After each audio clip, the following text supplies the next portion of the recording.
Reading from Chaitanya Bhagavata by Vrndavana Thakur. This is chapter 3. Ma Om Vishnu Padaya Krishna Prastabhutale Shrimate Bhaktivedanta Swami Tinamani Namaste Saraswati Devi Gauravani Pacharani Nivishesha Sunyavadi Paskitari Satarni.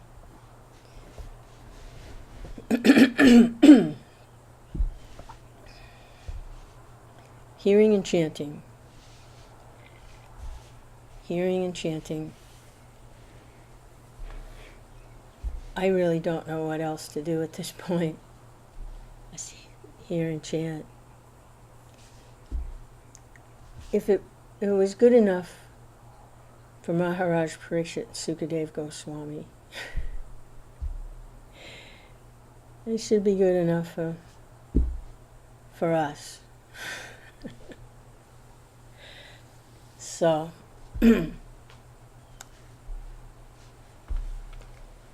this is hearing about the pastimes of Lord Chaitanya, Chaitanya Lila.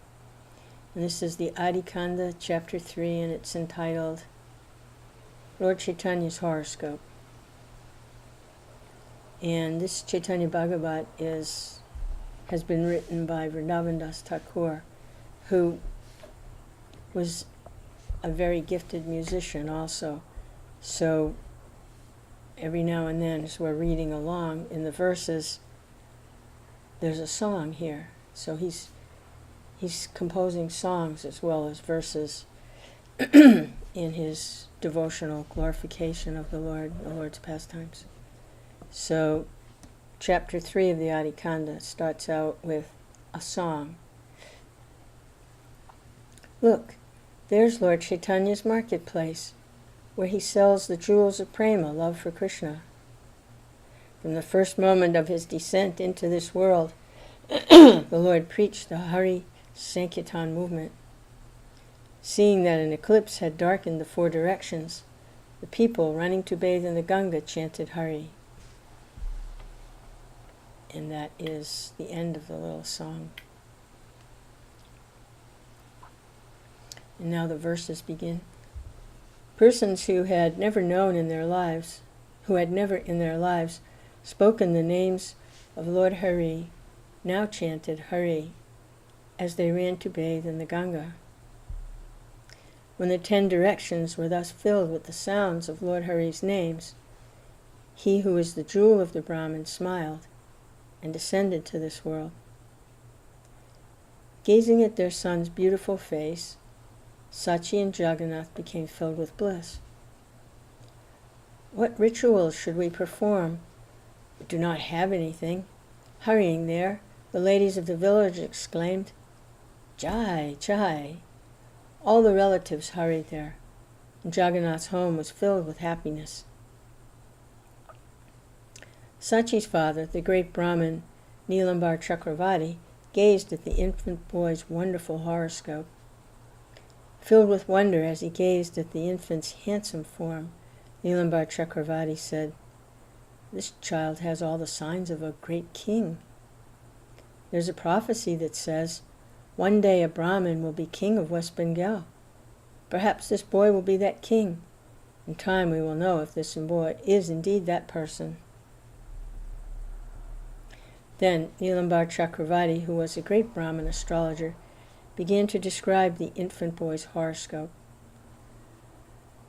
On the lagna of this horoscope, I see this boy will be very glorious. He'll be like a king. I do not have a power to describe the full extent of his glory. He will be so great a scholar, he will defeat even Brihaspati. He'll be a treasure house of all virtues. Then a great Brahmin saint began to predict the Lord's future deeds. The Brahmin said, This infant is Lord Narayan himself. He will establish the essence of all religion. He will become a wonderful preacher. He will deliver the entire world. To everyone he will freely give the treasure that Brahma, Shiva, and Shukadev at every moment yearn to attain. Simply by seeing him, the whole world will become blissful, renounced, and merciful to all. What to speak of others? Even the Yavanas, who hate Lord Vishnu, will worship the feet of this boy.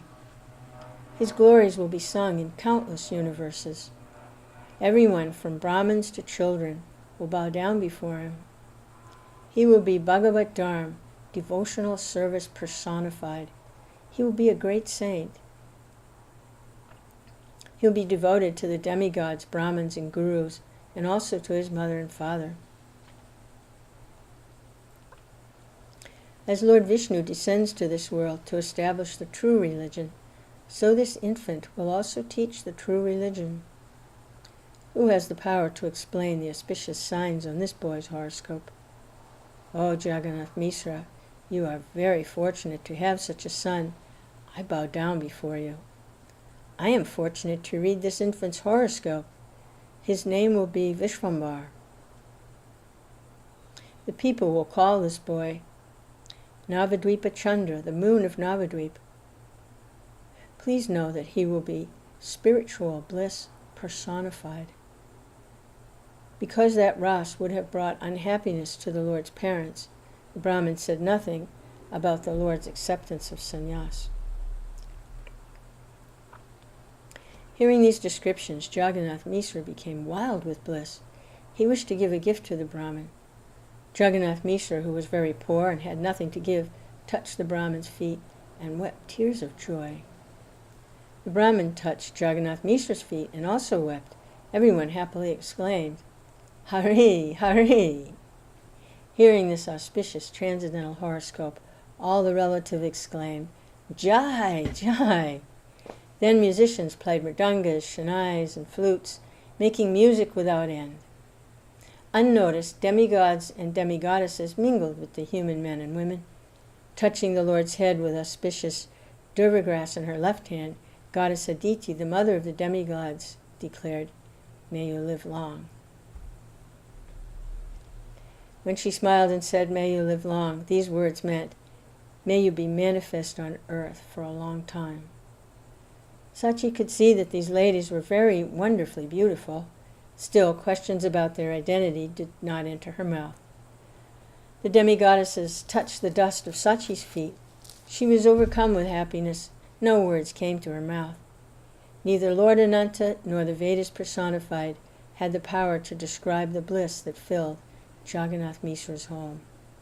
No one could describe the bliss the people of Nadia saw in Sachi's home. Whether they were in the middle of town, in their homes, or by the Ganga's shore, everyone always chanted the names of Lord Hari. On the night of the eclipse, everyone celebrated a joyful festival to honor the Lord's birth in this world. Still, no one understood what they had done. Lord Chaitanya's birthday is the full moon night of Phalgun month. Brahma and all the demigods worship that holy Titi. The Titi, when Lord Chaitanya, the jewel of the Brahmins, descended to this world, is the most sanctifying of all holy Titis. It is devotional service personified. Lord Ananda was born on the Sukla Trayodasi of Magha month, and Lord Chaitanya appeared on the full moon night of Phalguna month.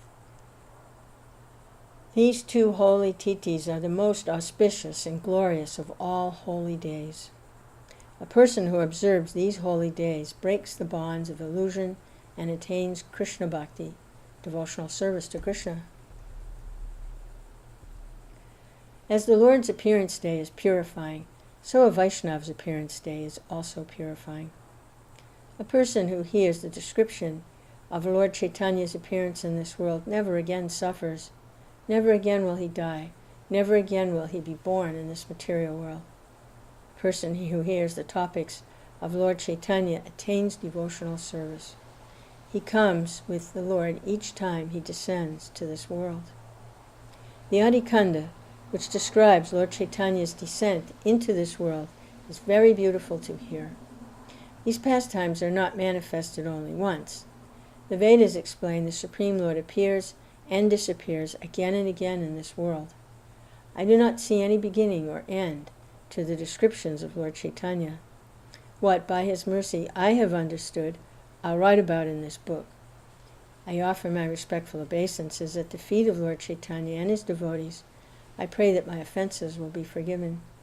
The two moons, Shri Krishna Chaitanya and Sri Nityananda, are my life and soul. I, Vrndavana Das, sing the glories of their feet.